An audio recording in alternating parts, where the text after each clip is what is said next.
I wanted to talk a little bit about similar to what Venerable Chuni talked about yesterday.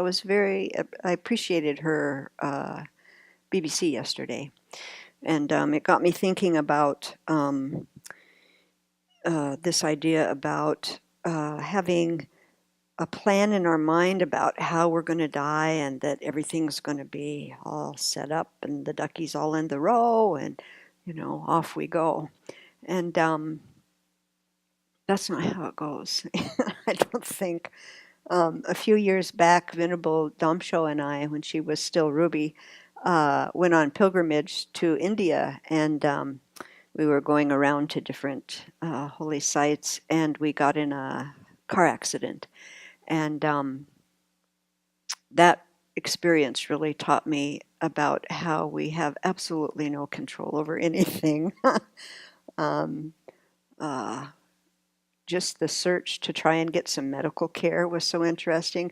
I remember after we uh, got hit, well, a motorcycle almost hit us, and the guy swerved that was driving us, and we plowed into like a big, huge road grader or something, and stopped us without a doubt. And so, just the conditioning of, when there's an accident, then the helpful police come and they help you. And no one came. And what we got instead was about 150 people that were in the market, because it was right by this market, standing around the car looking in at us. And so finally we got out with some help because Venerable Damsho couldn't walk and I wasn't doing so well either, but we sat down. And after about an hour, they took us to another town where there was a clinic. And so, and then over the course of some days, we got some crutches finally, so Venerable Damsho could move around a little bit, and got some help. And so that experience taught me a lot of things. It taught me that it's really helpful to have kind of a steady mind when things happen that we're not prepared for, that we're not expecting. It also taught me that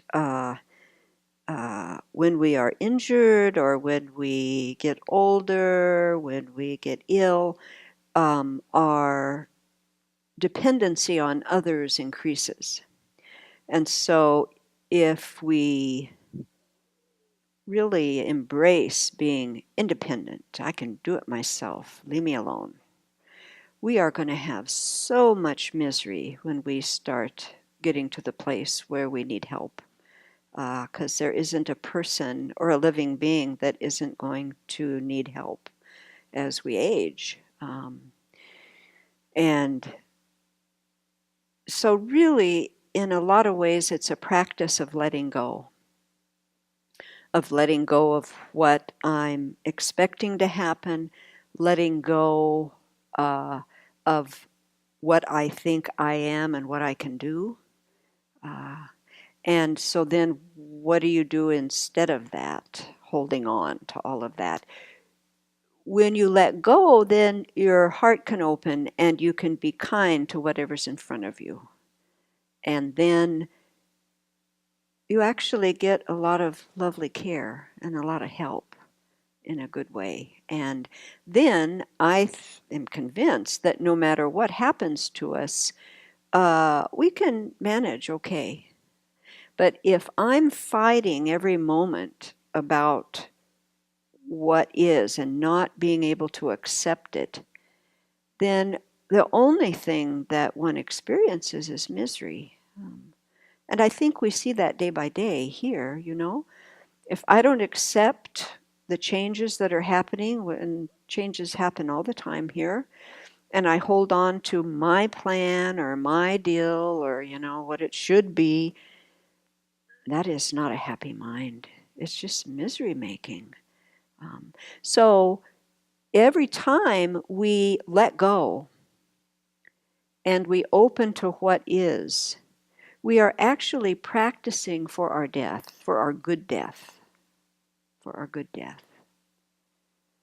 Because it is a whole process of letting go. I saw a lot of people die in my career, and the people that died well, what I would say well, are the people that were the most expert at letting go. They were flexible, they were kind, they were more interested in the people in front of them than themselves. They weren't consumed about their own whatever, comfort, food, this or that.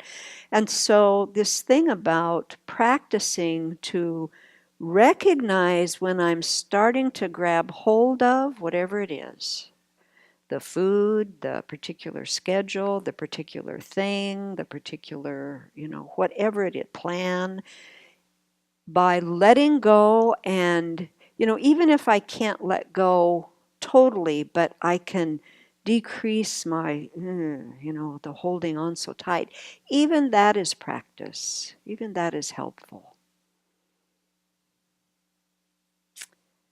Because if we hold tight to everything, and since the time of death is not known, and the mode of death is not known, if we meet that with tightness and holding on, it is not going to be a very pleasant ride, I will say.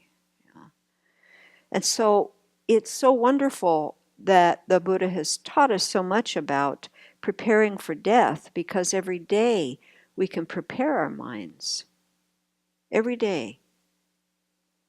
And we can do that in so many different ways, not only about trying to release our grasp at things, trying to let go, trying to be steady and calm when the unexpected happens, keeping our eyes open, at least in this environment here. I was just walking yesterday.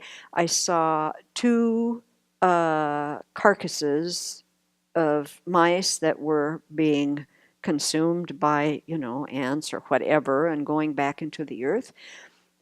So every chance we get to keep in mind that this is fleeting, and what I can really work with and how I can experience this moment is about how I'm working with my mind.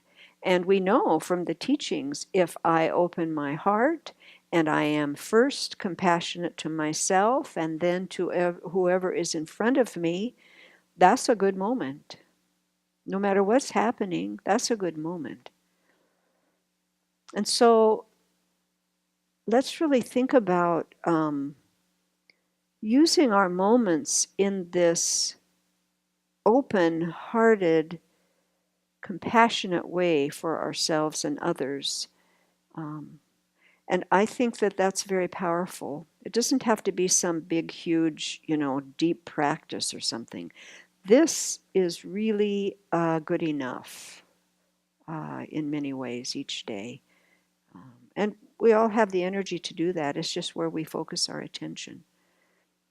So let's focus our attention to that today.